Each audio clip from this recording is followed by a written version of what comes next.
Bez Hashem, it's a schus for me to be able to speak for this global parenting summit by Epic Families.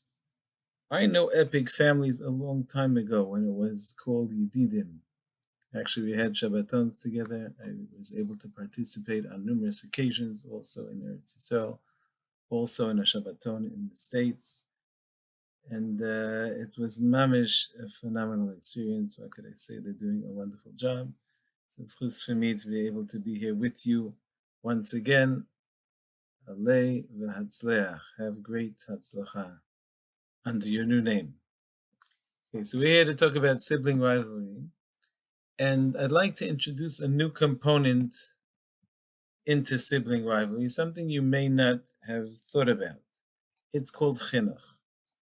Now you're going to tell me, what do you mean chinuch? It's all I do a whole day is to be mechanech with sibling rivalry. That's what I do. Let's think, is that what you do? Is that not what you do? What does chinuch mean altogether? Chinuch means, like the pasuk says, chanoich lanar al pi darkoi, gam ki yazkin lo yasem imena. Chinuch means helping the child do it so that when he gets older, he'll do it on his own.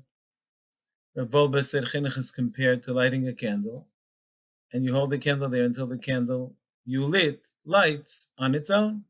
That's chinuch. Let's take an example. So chinuch is helping the child to do what he's supposed to do, as opposed to our doing it for him. Let's take a simple example, dressing a child.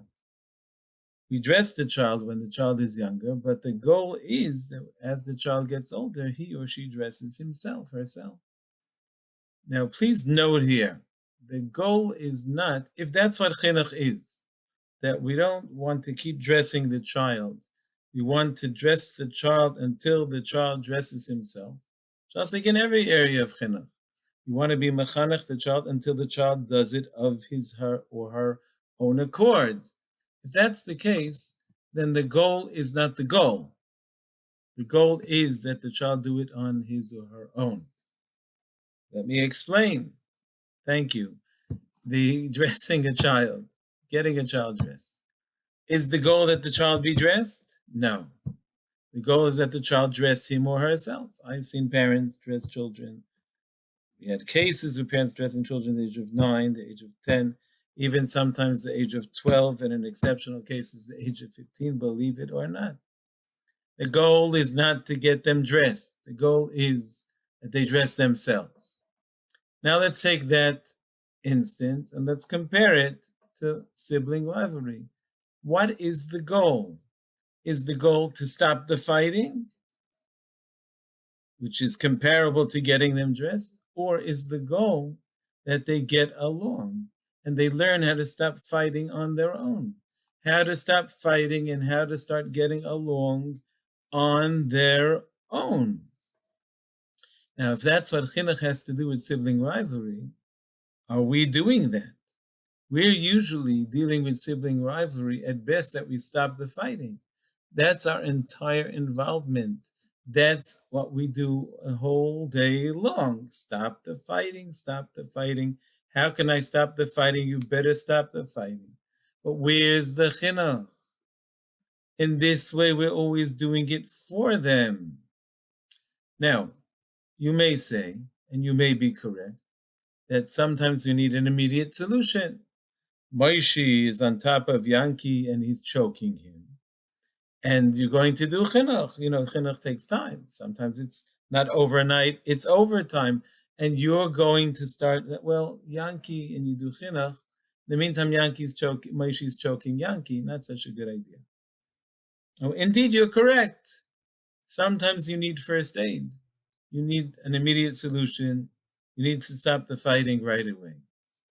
Okay, but that's first aid. That's an exception to the rule. We need, and even if you'll do that, we need chinuch as well. So stopping the fighting, either it's an immediate solution, we'll see later on, it may be something to do in certain instances, but chinuch is needed here. Chinuch, so that the children learn and want to stop fighting on their own and learn to get along on their own. The question is, How are we mechanech children for this? As an aside, I will tell you, many times we encourage parents to stay out of fights. We'll talk later on. Sometimes we encourage you to stop the fighting, and that's all, as we'll later discuss. But we have found that when parents are less involved in the fighting, they're more, less involved. They get less involved more of the time. That means more of the time they get less involved. I hope I'm being clear. In that case, you should know that the kids work it out much better. At a case of two sisters, the mother shared with us that they were such enemies that one sister actually put toothpicks in her other sister's mattress. So imagine lying down on a bed of toothpicks. And the mother told me she decided that's it. She's not getting involved anymore. She's been involved for years. And he said suddenly after a few weeks, the kids started getting along. Can you believe it? You're talking about a mother who was involved for 5, 6 years, a long time. Another mother told us in a workshop that one of the 10 worst parenting moments, I think, was when she let her kids fight. And the mother couldn't handle it. It was like, and the kids were screaming and crying. I said, what happened? She said a few minutes later, they were laughing. They worked it out. So that's an aside, just to know that when you don't get involved, there'll be a lot more bracha, or you'll get less involved. But in general, we have a question. How are we mechanech the children? Where is the chinuch regarding sibling rivalry? That's question one. Let's get to the next point. The next point is there's something called obligation, and there's something called motivation. Which one do you think is better? I once asked the great tzaddik and venerable mechanech, one of the greatest mechanechim of our times, of Moshe Turk, Talmud of the Chazon Ish Zatzal. He passed away about almost a year ago. I once asked him, how do you get children to improve in kibbud av v'em? Can we use the Aseres HaDibros? Can we tell children, child, it says in the Aseres HaDibros, Kabedes avicha v'simecha, one of the 10 commandments. He said he heard from Reb Dessler, Zatzal, whom he knew personally, that children are businessmen. They only do what pays for them. They only do things that bring them benefit. Aseres HaDibros will not do the trick. You hear that? Now, I don't know if there's a bigger obligation in existence than Aseres HaDibros. And Rav Moshe Zatzal was telling me that even so, it ain't going to work. Now you tell me, so the child, is something wrong with him? No, he's a child. And that's how children work in these generations. I have to teach him not to work like that. No, you have to deal with who he is, according to who he is. Like it says, Chanoich la'anar al pi darkoi, and they also say Chanoich la'ador al pi darkoi. Slonim Rabbi, the Nesivos Shalom is one who says that. Others say the same, Rabbi Eliashiv and others. So, yes, they have to do kibbud av v'em. Yes, they have to stop fighting, yes. But obligating, you have to, will not bring about the desired result. So what will bring about the desired result? Motivation. Getting the kids motivated, especially if we want them to do it on their own. You're going to tell me you use force and it works when you threaten them. Don't you ever. Or you tell them you're not going to be able to use your bicycle for half a year. Or you'll be drinking bread and water for the next 7 weeks. You can use whatever force you want. But I'm just telling you, it doesn't work. It works for a short time. I've heard cases where parents forced the mother once to lie down on her son, and she grabbed him with his hands and his feet so he'd stop beating up his sister, a 7-year-old kid. And he was beating up his 9-year-old sister, and he did that to the boy. The boy was an angel, she told me, for 2 days. 3 days later, she saw him doing the same thing to his older sister again. It doesn't work. But more than everything, our goal is chinuch. to get the child to do it on his own. Obligation will not do the trick. So you're an expert at forcing. You're an expert at no tolerance policy for fighting in your home. That's wonderful. It doesn't work. It works for a short time and it wears off. You have to keep doing it. You have to be on top of it. They're not going to do it on their own. And we haven't accomplished chinuch. So what we're learning here is that we need chinuch. We don't know what it is yet, how we do it. And we need to motivate, not obligate, to get to that chinuch. Now let's just study for a moment. What is obligating look like? What does obligating look like? What does motivating look like? First, let's talk about obligating. Telling off a child, is that motivating? If you ever pinch her again, no, that's not obligating. That's obligating, not motivating. Okay, consequencing, is that obligating? Is that motivating? No, it's obligating. Taking sides, what's that? Obligating. Blaming, it's all your fault every time. That's obligating. Lecturing. Do you know why there are problems in the world and why we're suffering from tsaras today? Never. It's because we're fighting. If there would be shalom, it's lecturing. All this is obligating. As we said before, it's not going to do the trick. So once we've explained that obligating won't do the trick, now we're showing you what obligating looks like.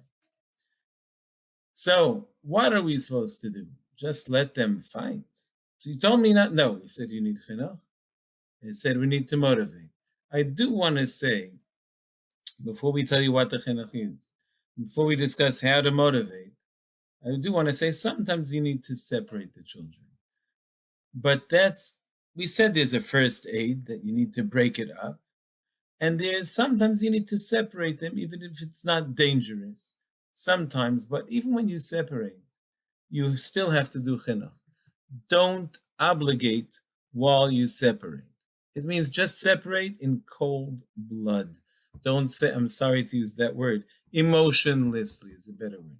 Separate them without taking sides, without consequencing, without lecturing, without blaming, without telling off.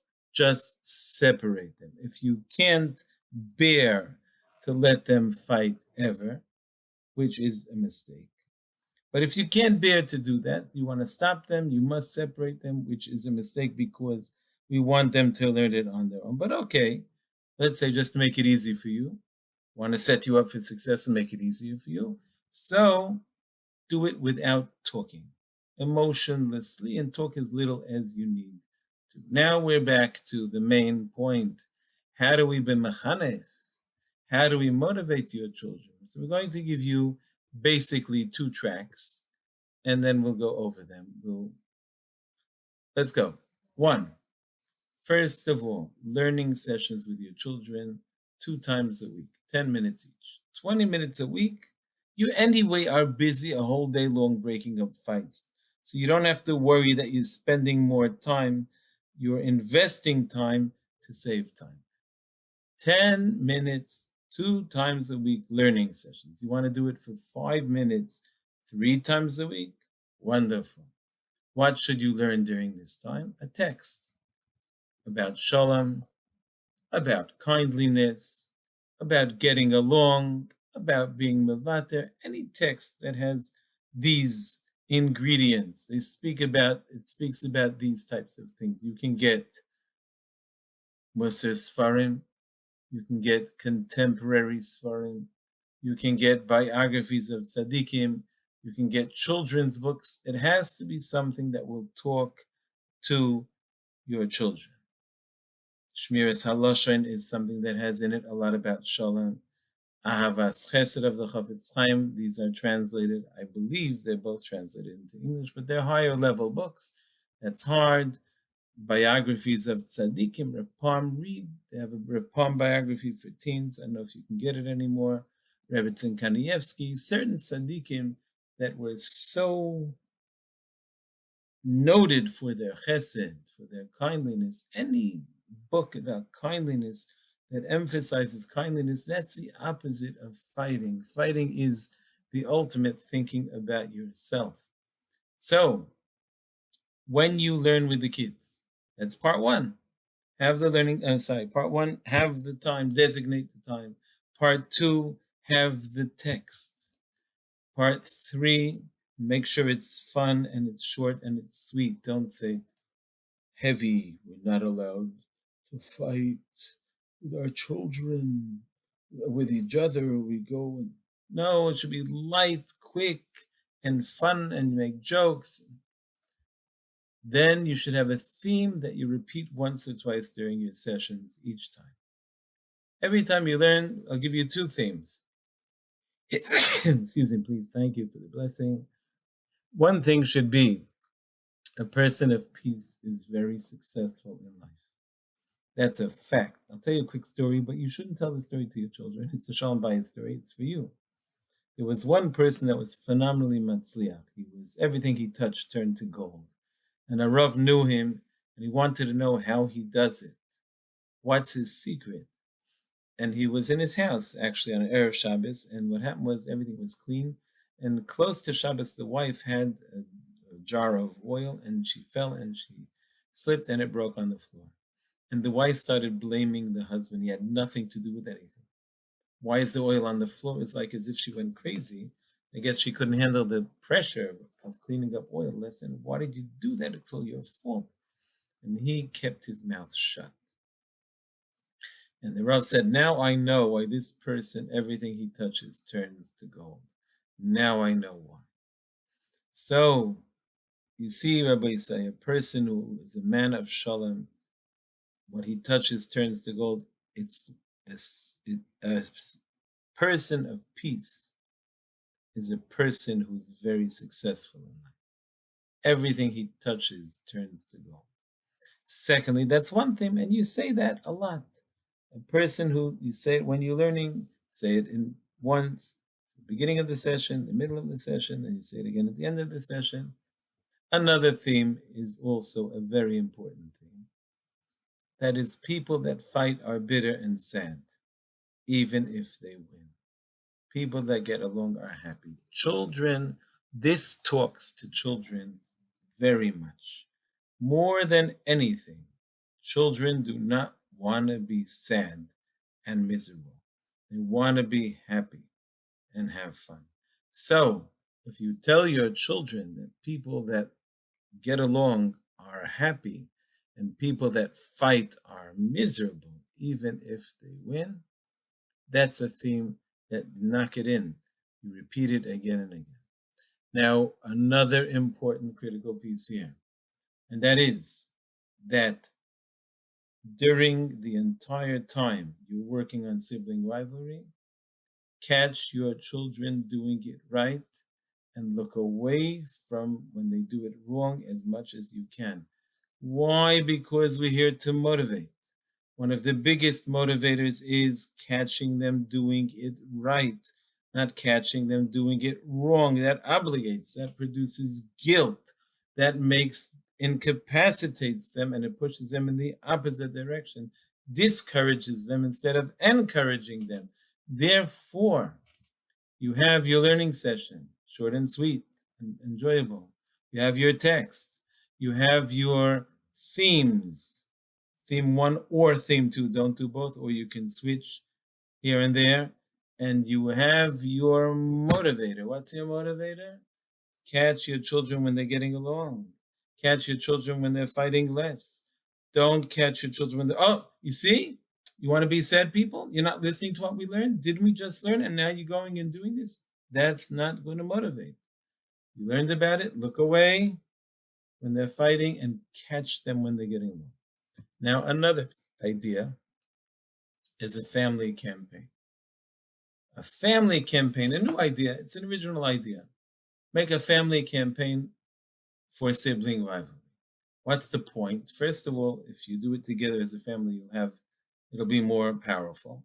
Second of all, children will be part of the process. When anybody's part of the process, they're more motivated to implement what's going on, what they've helped create. And thirdly, the family working together as a unit is the opposite of sibling rivalry. Being united, the entire family is united, not just They're not fighting. You see how it's starting to be chinuch over here? It's not just a matter of stop this and stop that. Now you're being mechanech. You're also making the family come together. Now, how does this family campaign work? The family meets once a week. Let the kids be active participants. And during this meeting, what do? You discuss with the children the different ideas, how to get it going, how we can improve it, how is it going, and general comments that they want to say. Now, this is not a time for saying how each one did well or not did well. This is a time when we're creating policy, when we're improving and tweaking our family system. But initially, this is the time when you create the family setup, the whole campaign.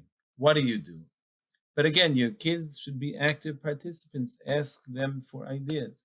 But basically, you should do the following. You should, number one, set up a family incentive. Let's say if the family will get 1,000 points by this time, make it a month from now, we will go on a family trip. And you put up a chart, and everybody can put up every time they were mevater, every time they got along and they overcame their urge to fight. You put a line on the chart. When you get 5 lines, put a line through it. And when the family gets 1,000 points, wonderful. Now, there are no penalties here. We're not getting penalties or no taking off points, but you're only getting points for doing the positive, for getting along. You're not getting points for fighting. Now, that's one thing. So during the family meeting, you introduce this campaign, discuss it, say where you're going to put the chart. Don't put up different child's names. This is not an individual campaign. It is a joint campaign, the families together. We're all doing this together. Then, next, what are you going to do? And again, you're asking your kids for ideas. They'll have what to say. Maybe give it not only for being mevater, maybe give it for if they do something together, like they help something and they both together do the chore. Let's get them involved in making it, in creating it. Next, you should dedicate one of the Shabbos meals to this subject. Let kids prepare stories. Let them prepare skits. Let them find songs that have to do with Shalom. Let them bring different chazal or relevant ideas that have to do with Shalom. Get the kids involved in this. And of course, at the Shabbos table, it's a time when kids can tell over their own experiences, whether they were mevater, how they did during the week. Was it easy for them? Was it hard for them? This is a time not when you discuss how to do the campaign or how to make the campaign better. That should be during the week one time. But this is a time when you discuss the successes and everybody shares their successes. Sometimes parents like to make a cardboard box and kids can put slips of paper into it where they write down when they were mevater. You can read it off at this meal, and we would dedicate one of the Shabbos meals to this campaign. Now, that's the family campaign. We said you have a family meeting to create it. You have an incentive plan with a chart. It's a family chart. Get the kids involved. We said that you also dedicate one of the Shabbos meals for this theme, with stories, acting out, songs, kids telling over their successes. All this, the kids should be part of even creating it, certainly part of being in it. Now, you say it's not practical. Too many fights in your house. Even if you don't do this family campaign, do an incentive campaign and do the incentive campaign for the family as a whole, not for individuals. Now, what if you're fighting? So we've discussed here a lot. We've discussed about teaching. We discussed about themes. We discussed about catching your children doing it right. We discussed about a family campaign. What if you find that there are too many fights in your home? You should know incentive campaigns have a big power to reverse the cycle. What if your situation is extreme? If your situation is extreme, sometimes there are underlying issues that can fuel fighting in the house, such as shalom bayis issues, or a very difficult child, or you yourself are fighting a lot with your children. In that case, they're going to be fighting a lot with themselves. In these cases, get advice. You have epic parents here. I'm sure they'll give you sources to go to for advice. Get advice. Sometimes you can't do it on your own. In any case, I conclude with this. Daven that your children should be Roidfei Shalom, Mevakshe Shalom, pursuers of peace. Daven in your own language, 5 seconds a day. You have time? Hashem, please make my children pursuers of peace. I have here a siddur. An older Sephardic man just gave to me recently. You should look at it. He has it at a tefillah. He's been davening. Him and his wife have been davening for their children. One of his children is a very big rabbi. He's written Sfarim. He's Av Beistin, I think, the head of a Beistin. And this fellow seems to be like a plain person. But him and his wife davened a lot. Daven 5 seconds tefillah. I'll conclude with one story. A mother told us her son was, I think, 4, or he should be putting on tzitzis already. He didn't want to wear his tzitzis. It's a year already. She said her wits end has tried everything. I told her to daven 3 times a day for 5 seconds each. She did it. And the third day or so, the boy comes over to her suddenly out of the clear blue sky. It made no sense. Mommy, I want you to put me on tzitzis. Taken care of. That's it. From there on, he's wearing tzitzis. Daven for your children in any case, even if you don't listen to anything I've said, which is fine. You can listen, but if you don't listen, at least you could daven for your children. Hashem answer your tefillahs, and thank you for listening.